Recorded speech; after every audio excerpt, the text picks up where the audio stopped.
Good morning, all of you. Welcome to ODL class. Today, we are going to discuss Block 1, Unit 3, the features of Indian economy. In the last class, we studied about the economic growth and economic development and how they differ from each other.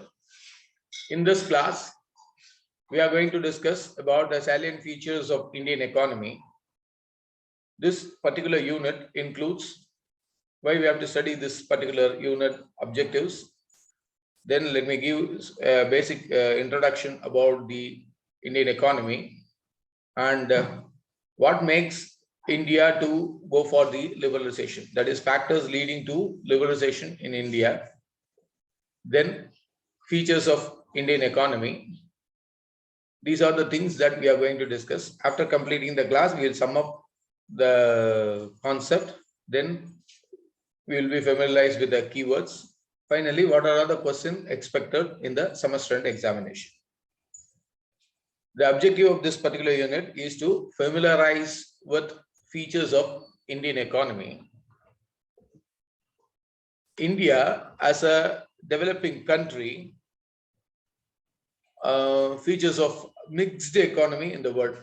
The biggest mixed economy in the world is India.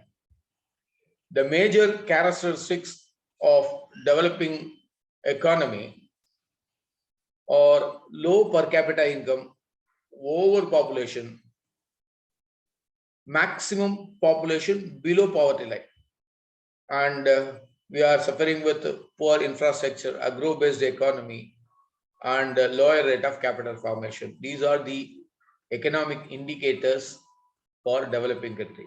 For your sake, I will repeat again.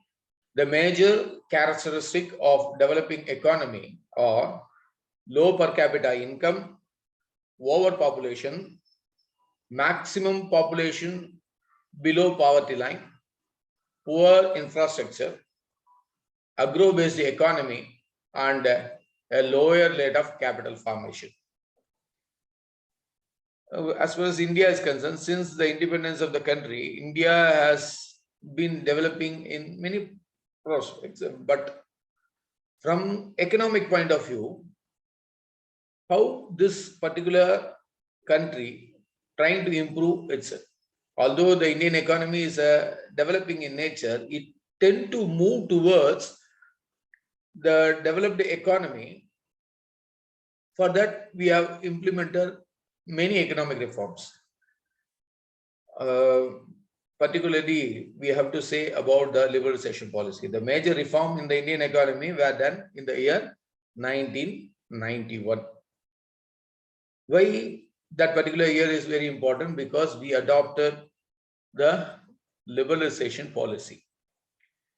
Now, let us know why India has moved towards liberalization. So, what are the factors which induce to adopt the liberalization policy?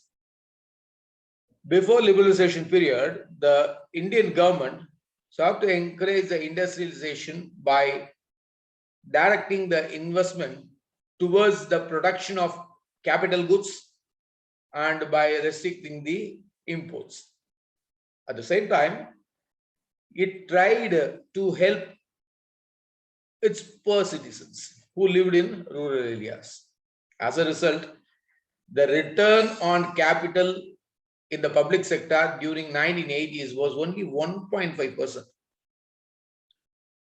Remember, before liberalization period, our idea is to produce more capital goods and we have to give import substitution, that is restriction levied in the imports. These are the two tools that we have used, and the government tried to help out giving subsidy and other privileges to the poor citizen who lived in the rural area. That is why in 80s it is a very low growth, 1.5% only. Another reason is the private sector. Even though it is a mixed economy, the private sector suffered under many restrictions. Some of the restrictions I have listed now. Import restriction that did not permit the exchange of goods and knowledge, because the government is going for the export promotion and import restriction. The private people are restricted to export. Not only the physical good, but also the intellectual property. Antitrust law that did not allow the business to grow.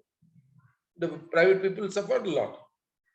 The public monopolies that operator are very, they are inefficient. Why? Because there is a Monopoly Restrictive Trade Practices Act. In 1969, they have implemented.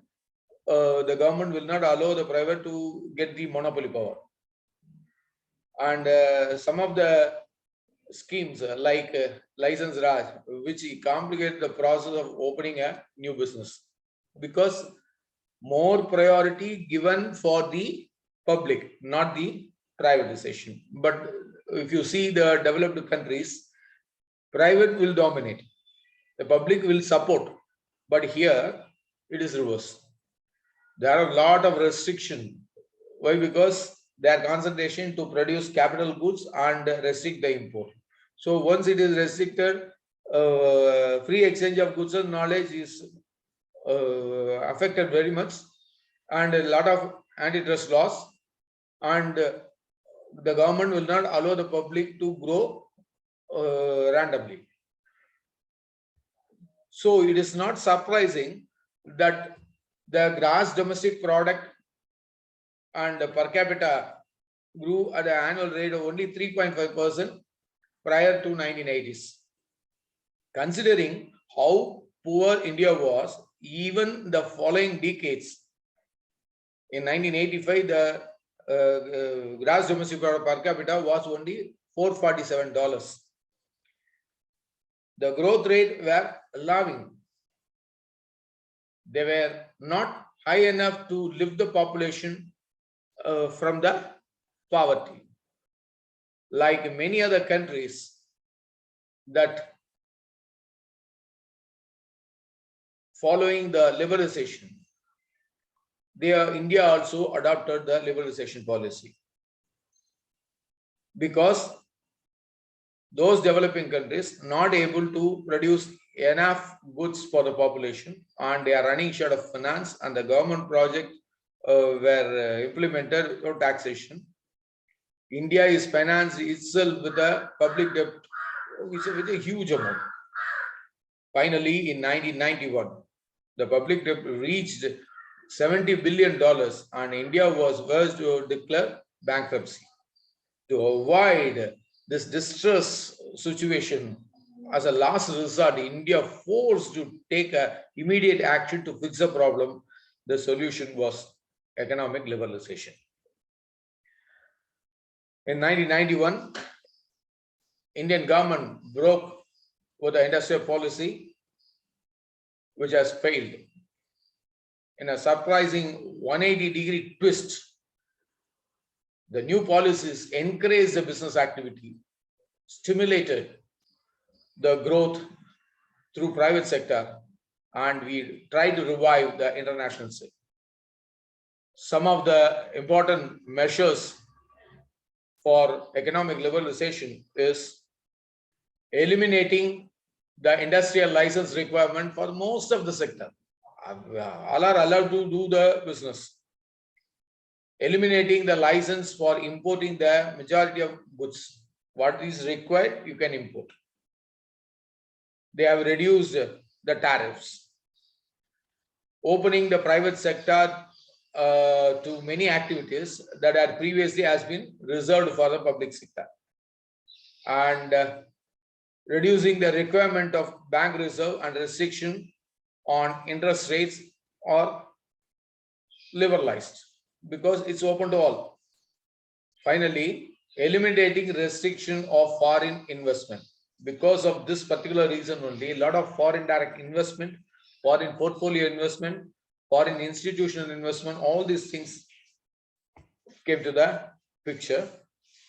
So the liberalization achieved the desired result as reflected. You can see the following data. The GDP per capita grew at an annual rate of 6% in 1990s. Once it is adopted from 3.5, it has been increased to 6%. And the service sector get its dominancy, and it represents 53% of GDP in 1999. So agriculture, industry and service, in these three sectors, after liberalization, the service sector gets its momentum. The export grew at an annual rate of 17.3% during 1990s, in large part because of boom in the software sector. That was another reason why India is successful in the liberalization. India scored the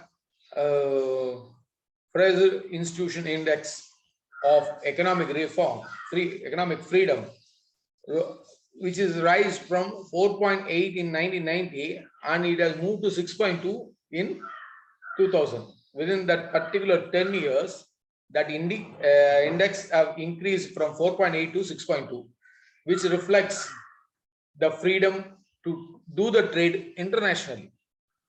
So with this background of liberalization, let us see what is the current status of Indian economy under the heading Features of Indian Economy. Let us discuss one by one. First of all, we should tell about the per capita income. India's per capita income is low. Why? The per capita income of India is much less than of any developed countries. According to the estimates of Central Statistics Office, CSO, we used to say, Central Statistics Office, the per capita net national income of India at present, that is at present 3 to 4 years back, in 2015-16, it is approximately 93,231. That was the average income that they had, per capita income per year. So this one is considered, we may say nearly 3,500 rupees is the actual income earned by each citizen. That is the average income. So which is comparatively very low. So this is the main drawback for India, because even though we are having very high resources and we have the capacity to produce more, but because of the population and mixed economy and more number of villages and rural areas and failure of agriculture productivity, this particular factor we are not able to cope up. That is, India is suffering with low per capita income.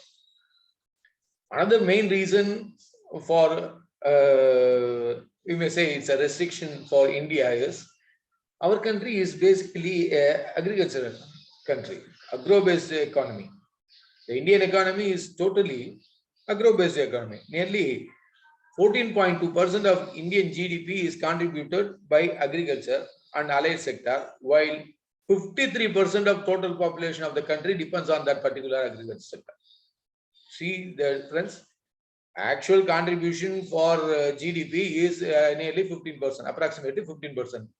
But how many people are employed in that is more than 50%. That is 53%.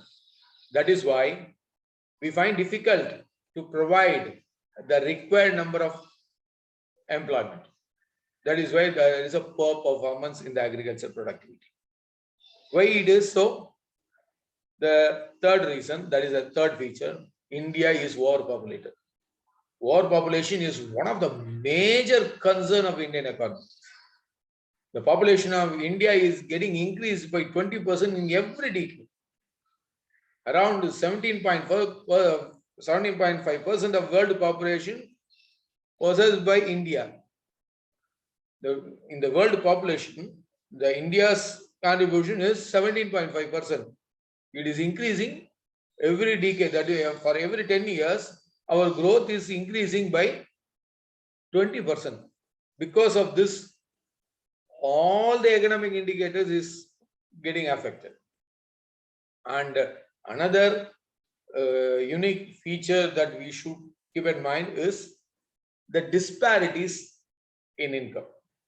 The most alarming thing of Indian economy is concentration of wealth. People start saving their own wealth. Almost all the people want to earn more for themselves, not for the public. They don't want to contribute anything to the society.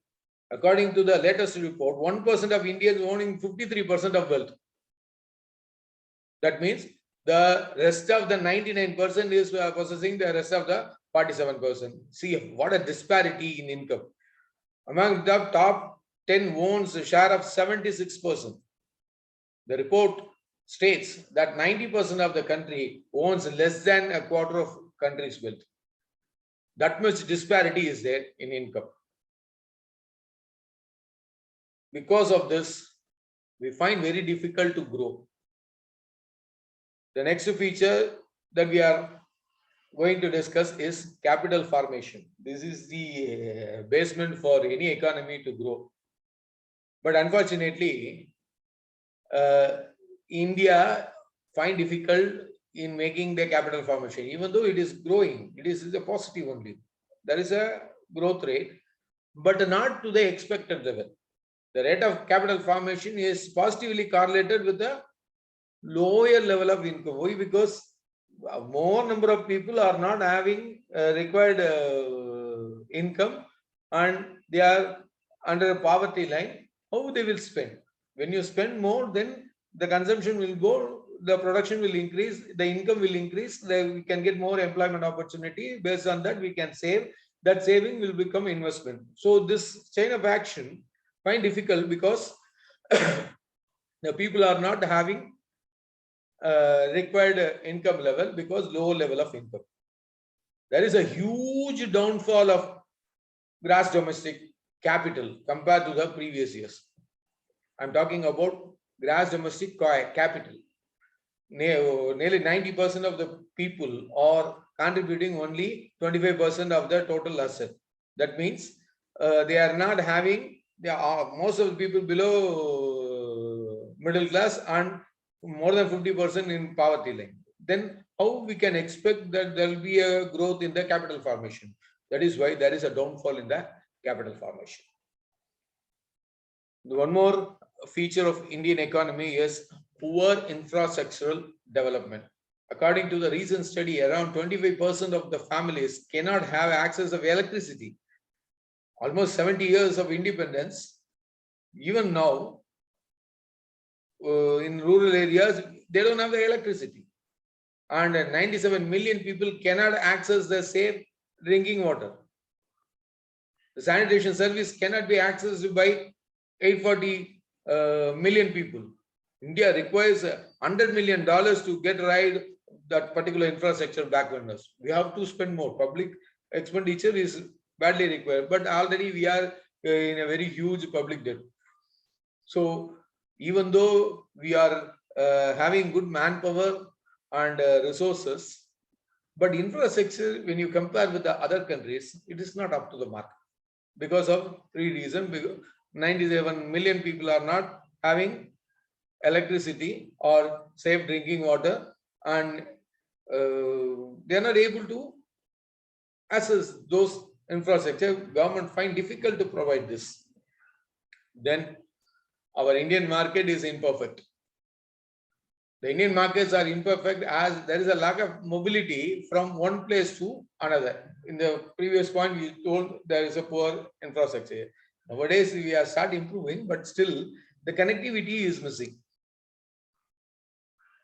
When you produce a good quantum in village, that particular goods and services will not reach to the actual required people, because we find difficult to transport those goods. Lack of mobility from one place to another, which contracts the optimum utilization of resources. As a result, the price fluctuation is keep on occurring. There is no price stability. Depending upon the day, the market price will keep on oscillating from this side to that side. And the next point is most important point. Because of this only, we are finding difficult to achieve the expected economic development and economic growth. It's nothing but the viscous circle of poverty. India is a perfect example for the term. The country is poor because it is poor. The viscous circle of poverty traps these countries. Why? Because most of the people are under poverty line, and majority of the people are lower middle class. They find difficult to generate the income. Because of the low income, they are not saving anything. Because they are not saving anything, that saving is not converted to investment. That investment is lagging. That is why production is less. India is a perfect example for viscous poverty circle. And one more reason the India is not improving, it is one of the feature, is outdated technology. The Indian production is labor intensive in nature. There is a lack of modern machinery and technology is pending. We are not going for, we always go for labor intensive, not the capital intensive, because we don't have money. Even people are ready to do it. The government policies and schemes are restricting. Getting a license or getting approval from the government is very difficult because we are using the outdated technology. That is why the output is not up to the mark. The productivity is low. And another reason is backward society. The Indian societies are trapped with the curse of caste system, communalism, male-dominated society, superstition. We can list out any number. Why? Because our setup is like that. There is a reserve system. Every frequent years, we should reduce that percentage of reservation. In 1950s, it is 20% reserve, and in the late 60s, it is 30%. Now, nearly 80% is reserved. Rest of thing only the open competition because of the caste system. We find very difficult how many castes are there. N number of castes, a lot of different types of castes and different types of culture, and everyone is trying to say our name should be in a scheduled list, and there is affinity about the caste. They want their community should be improved, and it is unfortunate there is no equality in gender. The male-dominant society, and they always lay in some superstition. They dream, they dream, they big, but they never understand the reality. Because of these factors, major constraint of growth is happened in the country. Despite several negative aspects, there are some positive things in Indian economy we should keep in mind. The government have initiated number of schemes and they boosted the Indian economy in many ways by adopting the liberalization. And nowadays, a very good scheme came into picture and we are start improving. Particularly, we may say Digital India, Make in India. These policies boost the Indian economy to the better position. With this, so these are the 10 features of Indian economy. Now, let us discuss about what is the position of liberalization. What was the position before liberalization? What is the current status after liberalization? In the pre-liberalization period, the Indian economic reforms were based on the assumption that market forces could guide the economy in a more effective manner than the government control. For example, one of the underdeveloped countries like Korea, Thailand, Singapore, these countries had achieved a rapid economic growth as a result of liberalization, were kept in consideration. After the independence, India adhered to socialist policies.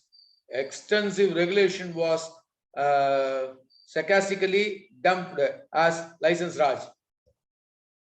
The slow growth rate was named as Hindu rate of growth. The Indian currency the rupee, was inconvertible and high tariff and import license be prevented the foreign goods to reach the market. The central pillar of the policy was import substitution. In easy words, I can say India needed to rely on internal market of development, not the international trade. That was the position in the pre-liberalization period. For anything, there will be a restriction. They are keep on concentrating, don't import, don't adopt new technology, a lot of restriction only there. But once we understand what is our public debt and how the neighbor country are adopting, in 1991, we adopted the liberalization. So the balance of payment crisis in 1991, which pushed the country to almost we are bankruptcy. And that was the time we have to decide something. So in order to rescue the Indian economy from that particular crisis, the liberalization policy was adopted. The IMF bailout was secured, for which the gold was transferred to London as a collateral. Because we have bankruptcy. The Indian Central Bank had refused for new credit and the foreign exchange reserve had reduced to the point that India could barely finance for 3 weeks for the worth of the imports. That was the situation in 1991. The international bailout package came when India promised for much needed economic reforms, and because of this particular situation, India was pushed to adapt some policy. So that particular policy is a liberalization policy. After adopting that, the India marched fast towards the economic growth. Now let us see what is the current status. That is, what is a post-liberalization period effect. The major effect of liberalization is in the opening of economy for the market, making more competitive, getting the government out of a huge problem of regulation, empowering the private people to work more, and more responsibility is given for economic management rather than social management, and thereby creating a kind of competition among the states for the foreign investors. We are welcome each and every country to come and do the business in India. Because of this particular opening through liberalization, LPG was adopted. Liberalization, privatization, and globalization. The GDP growth rate, which has collapsed 0.8 in 1991-92, rebounded a normal to 5.3% within 2 years. In 1992-93, the growth was 5.3, which was only 0.8 in 1991. And this accelerated to reach the economy to the better position. In 93, it was 6.2, and in 94, it was 7.5. So slowly, the India start improving because of the liberalization policy. So with this, I will wind up the class, and with a few words of the summary of this particular unit. In this unit, we have studied the silent feature of Indian economy, particularly the reason for lesser development. We are not able to cope up with the developed country. The reasons are low per capita income. Our country is agro-based economy, and we are overpopulated, and we are not able to provide the required infrastructure. Our infrastructure is comparatively poor. These are the factors that we studied today, and we should keep in mind some keywords about this particular unit. One is our market is imperfect market, and we find difficult to make the capital formation. There is a downfall, and viscous circle of poverty is an important question that you should study about it. And the reason for not able to reach the developed status, only in developing status, is the disparities in income. 1% of population is having more than 50% of the country's wealth. The possible semester end question, I said the repeated question was, they asked to write a short note on Indian economy. What are the problems of overpopulation? What do you mean by viscous circle of poverty? What is capital formation? Why India not able to achieve the required growth? What is the status of GDP? These are the some of the questions. In section C, they may ask explain the salient feature of Indian economy. You have to write an introductory para and write those 10 points and then conclude with the adoption of liberalization policy. With this, we are completing this class. We will meet in the next class. Thank you all of you. Thanks for watching my online video. Thank you.